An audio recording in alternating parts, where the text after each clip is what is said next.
We called it a briefing. Every single week for years. Okay? In fact, people that walked in, if they weren't dressed to the nines, we wouldn't let them come in. That's how, because we had no room. 1,000 people every week. That's what we want to do in Sacramento. I'm going to hit on that a little later. How to do that, how to build a culture, how to have a market meeting that when guests walk in, they're like last night. If you were a guest last night, I think you would have been impressed. Would you guys agree? When you walk in, you're like, Friday night? I mean, I personally was expecting 200, maybe 150. I walk in, I'm like, whoa, it's like a football field long. It's like, this is packed, okay? Imagine having that every single week. We've got to get to that point in Sacramento. We have that every single week and really combine forces, in my opinion, because if you have all these other meetings with 30, 40 people, it's just hard. It's like, which meeting should I go? There's 1,000 of them. I don't know. We got to combine, in my opinion. Does that make sense? Because it's just powerful to have all the talent together in one night. But anyway, I learned that from Jeff. I also learned philosophy. I'm going to just teach you my philosophy. This is what I learned. Is that okay? I learned never miss a meeting. Once a week, never miss. A lot of people in Marion don't get this. It drives me crazy. If I don't have a guest, I don't need to show up. Well, that doesn't make any sense. Let me tell you the 3 reasons why you need. Well, let me tell you the 3 reasons why the market meetings are everything. You ready for this? A lot of you probably never heard this. I got this from Art Williams, who was the #1 network marketer in the history of the world. Okay, other than Jesus Christ. Because he took 12, one quit, and 11. 2,000 years later, over 1 billion network, right now alive, okay? So a pretty great leader there, like him or not, or whatever, he's a great leader, period. But the bottom line, Art Williams in Forbes magazine was listed at $2.1 billion. That's his net worth, $2.1 billion. I played under Art Williams Stadium at Liberty University. He donated $90 million of his own money to Liberty University for our football stadium, okay? This is someone in 1970 started. He was a football coach in Georgia, and he talks amazing. He talks that southern accent. Art Williams, man, you got to recruit, and you got to recruit. I mean, I just love listening to him, right? That reminds me of David Byrd, right? So he from 1970 made $10,000 a year. Started A.L. Williams. Took A.L. Williams. Beat every single major insurance company in the world. MetLife, Prudential, everything. And it was a little home-ground, family-run company. Boom. Then sold it to Citigroup that turned into Primerica. Okay?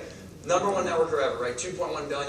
He says, the weekly meeting, #1, the reason you go is to resell yourself on the dream. Mm-hmm. That's it. Hopefully a lot of you brand partners last night were resold on your own dream because of Paul and me. Does that make sense? You sit there and say, yeah, that's a great product. I didn't know about those clinicals. Yeah, that's pretty cool. Wow, $280 billion industry. NFL's $255 million. Wow, that's a lot bigger than the NFL. I didn't know that. Because you know why you got to come every week? Because how many of you want to do what we do? Well, you got to learn how to present.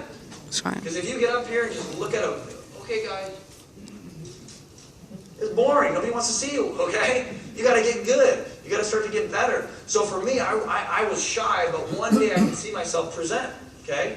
And it took me many years to finally overcome that shyness, because actually, believe it or not, I was very shy, okay? Very, very shy. I couldn't even talk to my wife when I met her at Starbucks. I just stood up and showed her that I was tall and prayed that she'd come over. It worked. It worked. I bumped into her and she says, hey, do you know any good dessert areas in the area? And I said, and I was so set on exposing this guy because I was there to do my exposures, and I was like, I don't know, do you? And that guy started hitting on her. I'm like, no! No! I didn't mean for that to happen. But anyway, 5 months later, we're married. So it was great. But she kind of gave me a little bit of confidence. Did you see my wife? She was an actress and a model. So I was just a little old guy that broke, and I was like, whoa. I was shy though, so I had to overcome that. So Malcolm Gladwell wrote the book The Outliers, and Outliers is a great book. It talks about chapter 2, I think 10,000 hours. And 10,000 hours is what the Beatles did. The Beatles weren't that good in London. They played bars and strip clubs and all this stuff for 10,000 hours, and that's how they became good. It's the same thing as Paul, same thing as me. We've been speaking so much that we started to become good. So when you go to so many meetings, you start to what? Go from the back to the front. And when you go from the back to the front, you start to make more money in the front than in the back. No offense to the people in the back, but it's a lot better view that she has than probably that guy has in the back. Does that make sense? So I went from the back to I'm too cool for school to in the front to salivating, wanting to be the next speaker. Does that make sense? And I got resold on every, I used to have no guests for 5 months. I recruited 0 people my first 5 months in network marketing. I used to have to try to get guests to the meeting and then ask them if I could have a ride. Okay? I had no car. I had no car, no cell phone for 5, 6 months. Until I met my wife, and she got me a phone because I needed a phone to communicate with her. I used her credit. That's how bad I was at, okay? So I know what it's like to be in the very bottom of the barrel. But I didn't recruit anybody. But I never missed a meeting. I used to ride my bike 15 miles on a highway, and I never missed one meeting, ever. Well, he's like, well, that's crazy. Well, you should see my income now. It's crazy.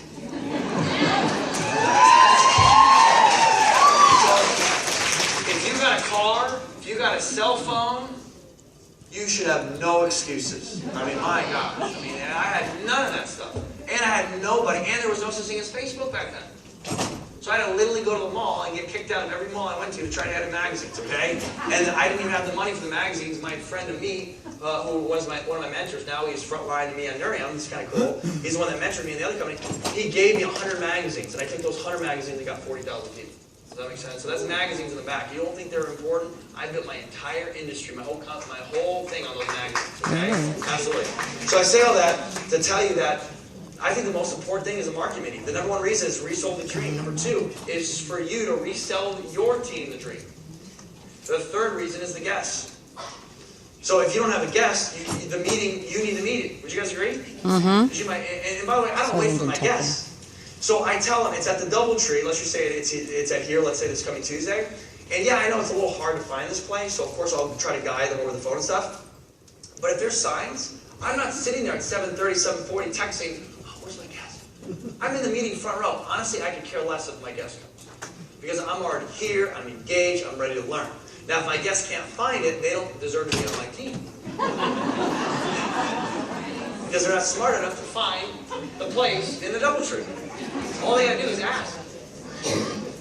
If they can't ask, then I don't want them on my team because they're not a visionary, okay? Does that make sense? So, and I'm not trying to be mean, but, you know, hey, look, I treat this like I'm Jerry Jones, and I own the Cowboys. And I'm not going to allow everyone to be on my team. Does that make sense? I'm looking for my veterans, I'm looking for my rookies, I'm looking for free agents, I'm looking for my starting lineup. And in my starting lineup, I'm going to spend 80% of my time on my starters, which is going to give me 80% of results, and then 20% of my time with everyone else. And that's how you should do. Pareto principle, 80-20 rule. So I treat this like a sport, like I own a sports team. So I have posture. If you want to join my team, you know, you better show up looking good and you're on time, stuff like that. But when the guests come, though, the meeting needs you. So if you have guests, are you not more energized? Are you introducing all the guests to the people? Yes. All the leaders and stuff. Yes. Opening up the magazine, sharing stories, and you don't want to give the presentation before the meeting. You know, what's this Nurium thing? Well, you know, let me tell you. You know, let's do a sit down first, and then we go to the meeting. No. Try to get around that. Just try to talk about their life and their kids and their life, and then once they come to the event, they're going to see it for themselves. You don't have to do anything. Does that make sense? And don't talk. Okay, less is more. So, you know, R. Williams taught me that, and one of the things I never did in my philosophy, I never missed a meeting. Number 2, I never missed a regional. Okay? I never missed a regional. Had my daughter 2 days later at the regional. I had a baby a week ago. Well, so what? I had a baby 2 days ago. I'm still at the net.